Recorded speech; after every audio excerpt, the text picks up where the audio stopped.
Assalamu alaikum students.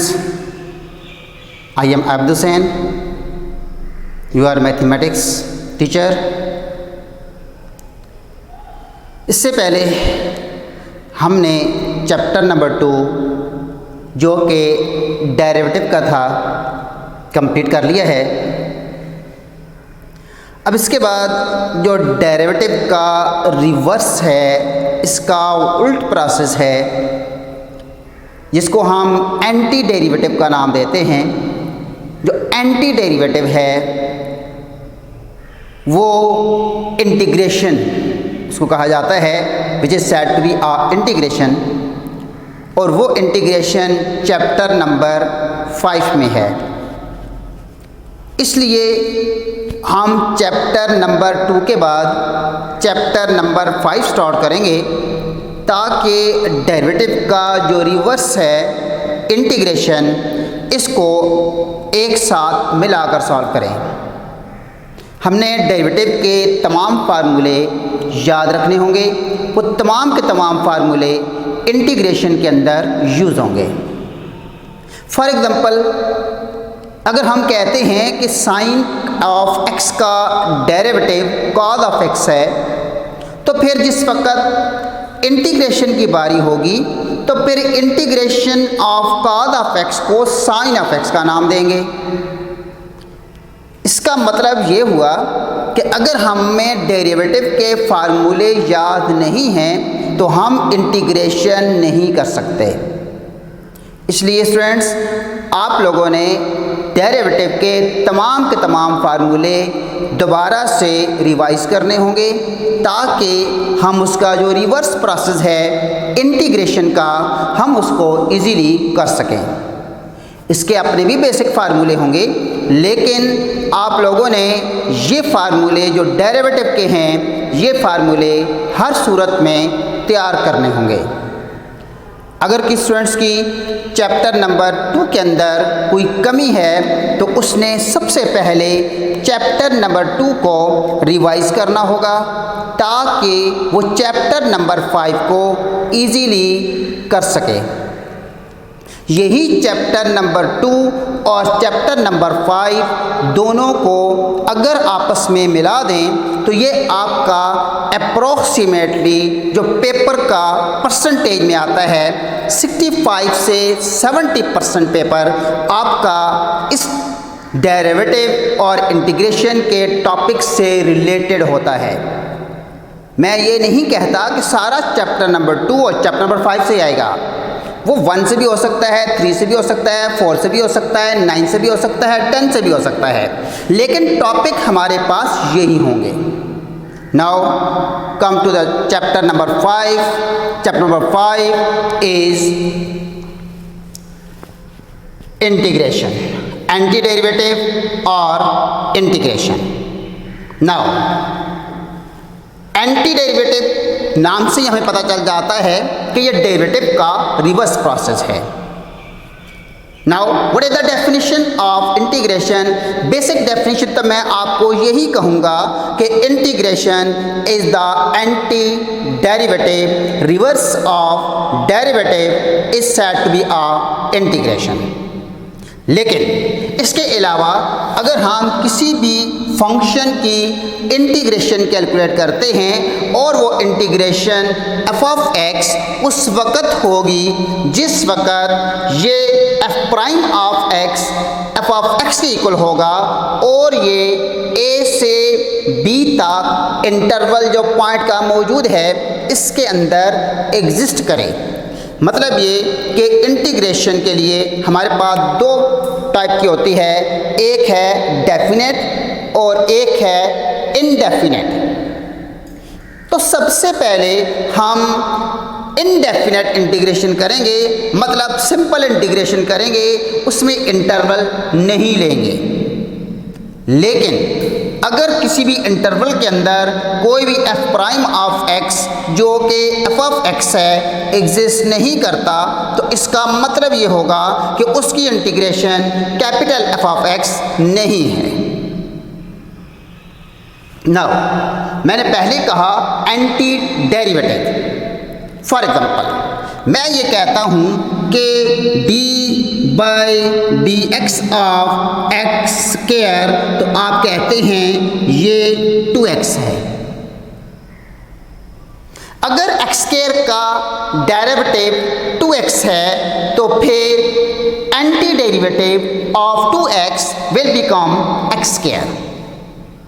Similarly अगर मैं ये कहूँ कि d by d x of x square plus 5 ले लेता हूँ तब भी 2x बनता है। Why? Because 5 is the constant. So can say that derivative of x square plus 5 is also 2x। Derivative of x square is also 2x। Similarly, if we take d by dx of x square plus c is any constant which is also equal to 2x। और इस तरह anti derivative of 2x, it may be x square, it may be x square plus 5 और it may be x square plus c is any constant. तो constant से थोड़ा सा ये होता है कि हमारे पास डेरिवेटिव के अंदर कांस्टेंट था या नहीं था। अब सबसे पहले मैं ये चेक करता हूँ what is symbol of integration. Symbol of integration is this. ये सिंबल यूज की जाती है इंटीग्रेशन की। फॉर एग्जांपल मैं ये कहता हूँ कि integration of 2x with respect to x, dx लगाना लाजमी होगा विद रिस्पेक्ट टू। अब 2x की इंटीग्रेशन, क्या मैं एक्स स्क्वायर लिखूं, क्या मैं एक्स स्क्वायर प्लस c लिखूं, क्या मैं एक्स स्क्वायर प्लस 5 लिखूं, क्या लिखूं? मुझे इससे पहले कुछ पता नहीं है कि मेरे पास कांस्टेंट था या नहीं था। अगर था तो कौन सा कांस्टेंट था? इसके लिए हमारे पास जो तरीका होगा वो ये होगा कि 2x की इंटीग्रेशन तो आ जाती है x square plus c is any constant लगा देते हैं with c is constant of integrations. So we can say that c may be 0, c may be 5, c may be any number 2, 3, any constant. So c is arbitrary constant जो हम खुद लगा देते हैं। तो इस तरह इंटीग्रेशन ऑफ 2x बन गया x square plus c। Similarly if we will take d by dx of sine of x, the derivative of sine of x is cos of x. Now what is the integration of cos of x? Then we can say that integration of cos of x with respect to x is sine of x plus c is any constant. Why? Because sine of x plus 5 भी हो सकता है, sine of x plus a भी हो सकता है, sine of x plus b भी हो सकता है, कुछ भी हो सकता है। लिहाजा अगर आप साइन ऑफ एक्स का डेरिवेटिव लेते हैं तो कॉज ऑफ एक्स आता है। लिहाजा कॉज ऑफ एक्स की इंटीग्रेशन साइन ऑफ एक्स आ जाएगी plus c is arbitrary constant. अगर हमें ये नहीं पता कि कॉस किसका डेरिवेटिव है तो मैं इंटीग्रेशन में लिखूंगा क्या? तो इसलिए स्टूडेंट्स आप लोगों ने तमाम डेरिवेटिव के फार्मूले याद रखने होंगे, तब आप इंटीग्रेशन कर सकेंगे। अगर मुझे ये पता ही नहीं कि कॉस किस फंक्शन का डेरिवेटिव है तो मैं साइन ऑफ एक्स नहीं लिख सकूंगा। Similarly again d by dx of tan inverse of x ये बनता है 1 divide by 1 plus x square. अब मैं ये कह देता हूँ कि what is the integration of 1 by 1 plus x square, तो आपके पास आ जाता है tan inverse of x plus c is any constant. अब मुझे पता ही नहीं है कि 1 बाई 1 प्लस एक्स स्क्वायर किसका डेरिवेटिव है तो मैं किस तरह tan इनवर्स ऑफ x लिखूंगा? तो मुझे डेरिवेटिव के फार्मूले याद होने चाहिए, तब मैं इंटीग्रेशन करूंगा, अदरवाइज इंटीग्रेशन नहीं होगी। Now we come to the basic formulas. Basically हमारे पास 3 फार्मूले हैं, लेकिन इस लेक्चर के अंदर मैं एक ही फार्मूला करूँगा, उसी के क्वेश्चन आपको दूंगा। For example, what is d by d x of x raise to power n, power rule for derivative आप कर चुके हैं। ये बनता है n into x raise to power n minus 1। हमने डेरिवेटिव कर लिया। अब मैं इसी को थोड़ा सा एक्सटेंड करता हूं। And what is the derivative of x raise to power n plus 1 divided by n plus 1 is what? What is n plus 1? Constant. So denominator में n plus 1 same it is, no question formula. Now x raise to power n plus 1 rule, power rule of derivative. What is power rule? That is n plus 1 into x की power n plus 1 minus 1. They will be constant. n plus 1 n plus 1 is cancel. x raised to power n. So we can say that derivative of x raised to power n plus 1 divided by n plus 1 is x raised to power n. Now antiderivative, it may be x plus 1 plus c, इसके साथ plus c भी लगा सकते हैं, but the derivative of constant is 0. It is also x raised to power n. So we can say that integration of x raised to power n with respect to x, which is equal to x raised to power n plus 1 divided by n plus 1 plus c is the power rule of integration. Why? X raised to power n have an integration x raised to power n plus 1 divided by n plus 1 plus c, because the derivative of x raised to power n plus 1 divided by n plus 1 plus c is x raised to power n. Then the antiderivative of x raised to power n is this. So which is the basic formula, but the condition is that n is not equal to minus 1, because if n is equal to minus 1, then in denominator minus 1 plus 1 will become 0. Something divided by 0 is undefined. So if n is not equal to minus 1, we can use a integration power rule. Is the first basic formula of integration. For example, आपकी book में example मौजूद है। Example, for example, find the integration of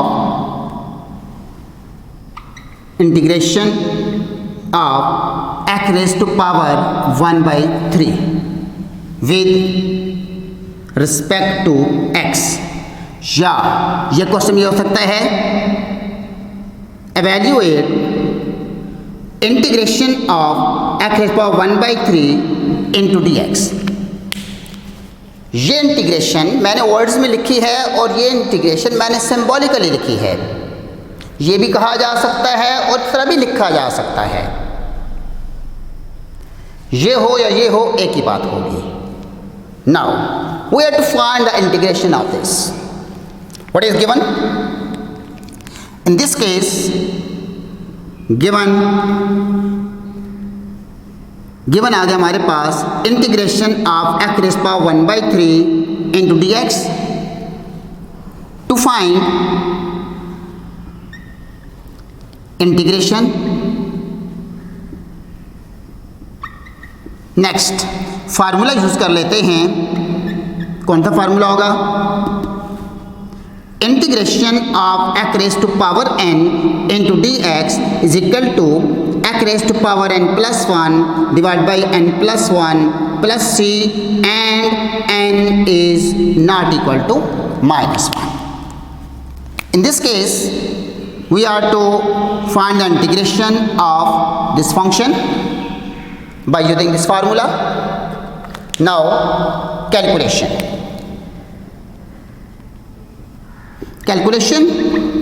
में आप लोगों ने ये वाला फार्मूला यूज करना है. What is n? 1/3. बस this 1/3 is not equal to minus 1. 1/3 is 1/3.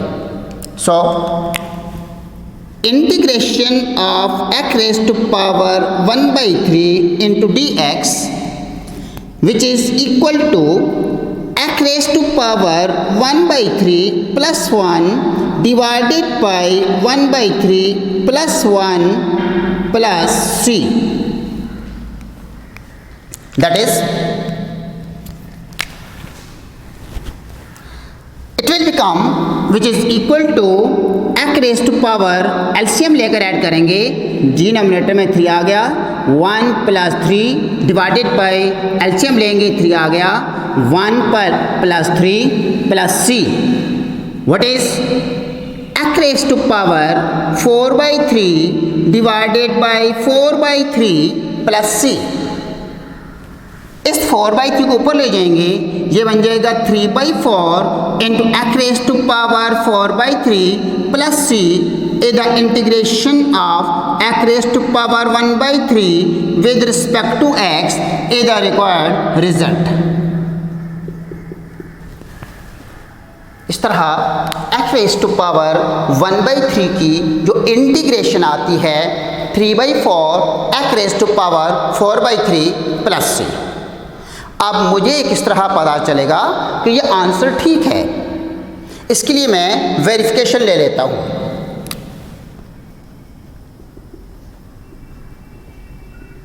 Verification क्या होगी कि मैं ले लूंगा इसके अंदर d/dx of 3/4 x raised to power 4/3 plus c का डेरिवेटिव. अगर इसका डेरिवेटिव x की पावर 1/3 मिल जाती है तो ये आंसर ठीक है, अदरवाइज गलत है. मैं इसको दोबारा चेक करूंगा कि ये क्यों गलत है.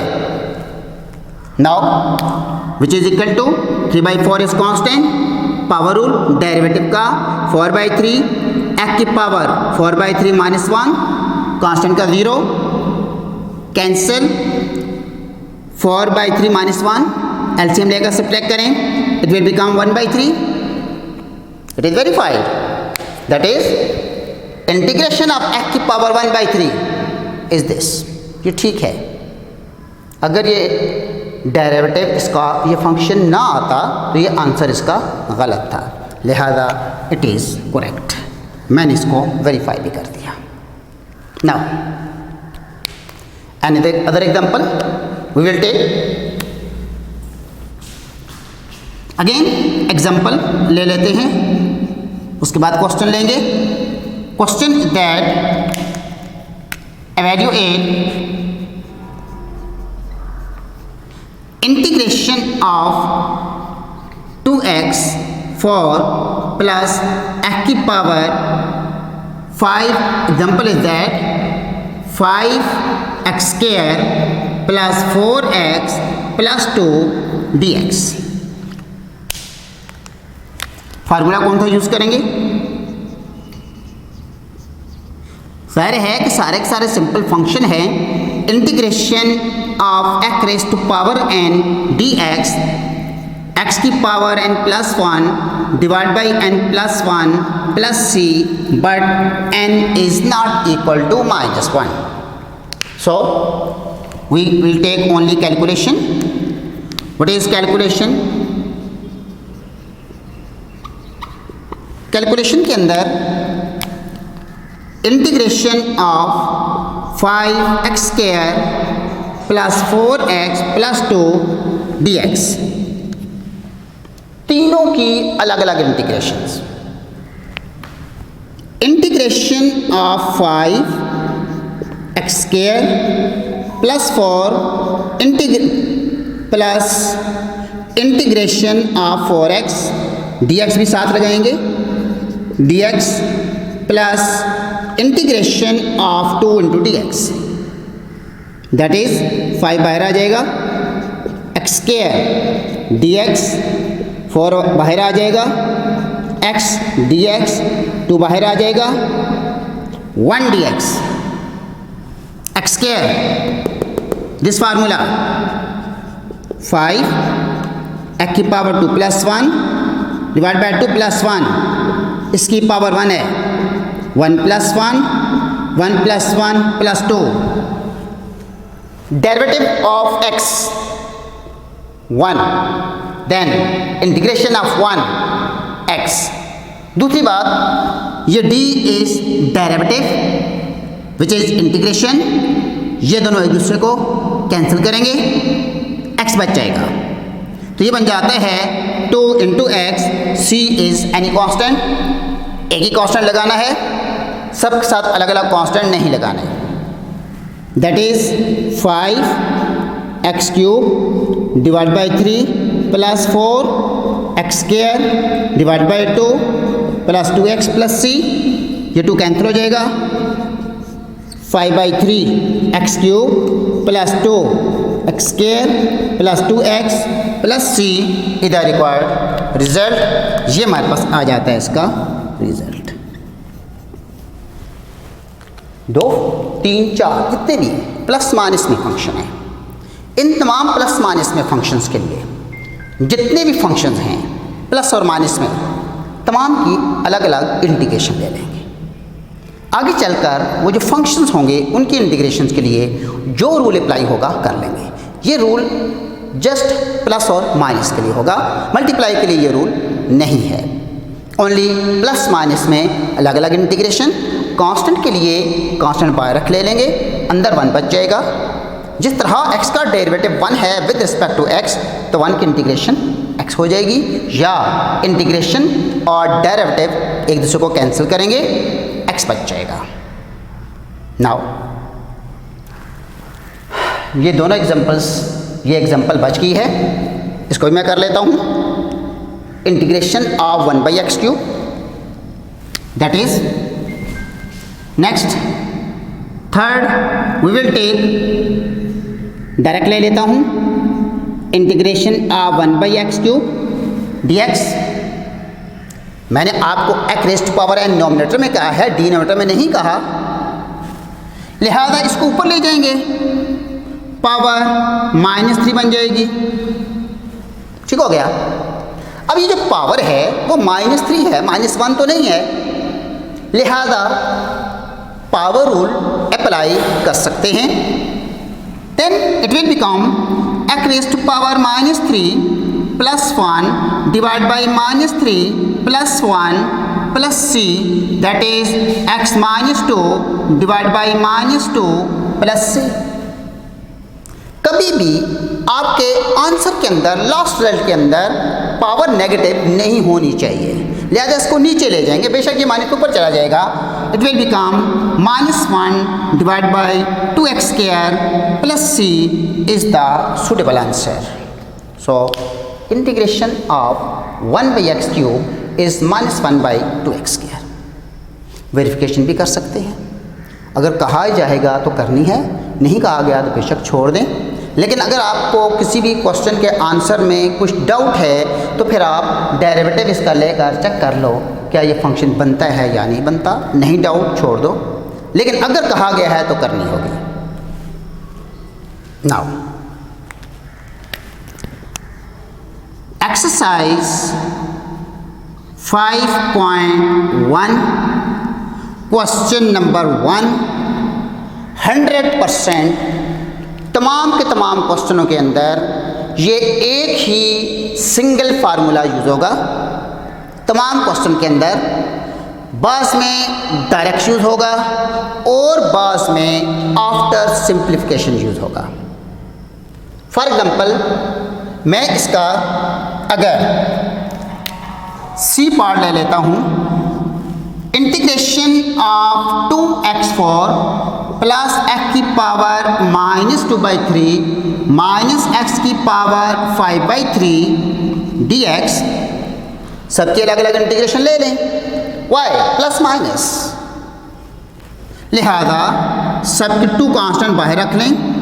Integration of x for dx, integration of x की पावर -2/3 dx, x की पावर -5/3 dx।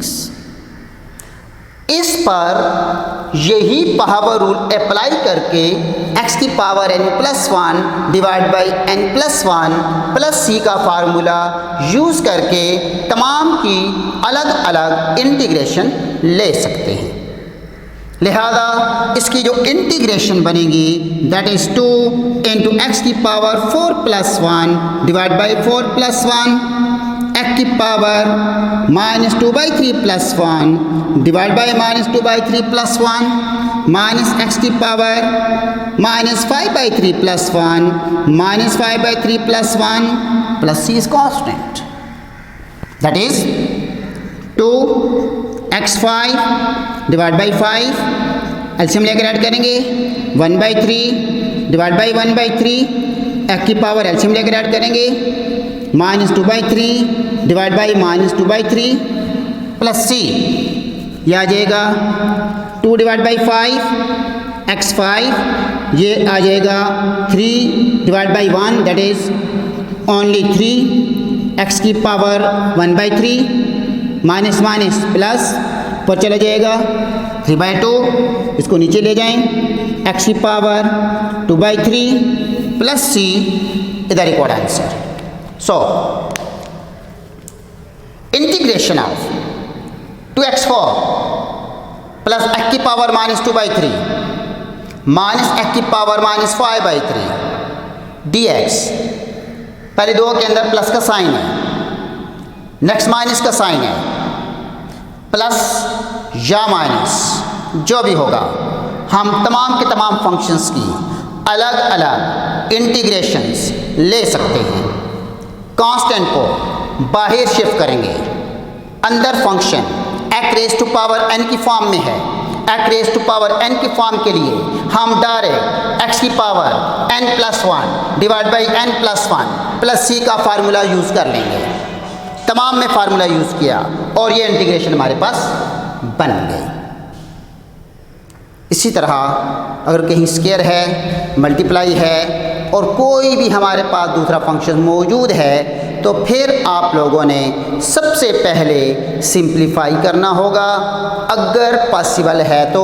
अगर पॉसिबल नहीं है तो आगे चलकर हमारे पास डिफरेंट फार्मूले होंगे जिनसे हम इंटीग्रेशन लेंगे।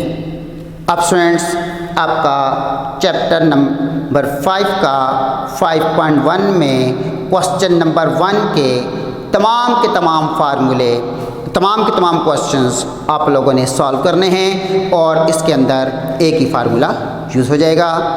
अब आप लोग ये exercise with example only question number 1 complete करेंगे। Thank you very much students. अल्लाह हाफ़िज़।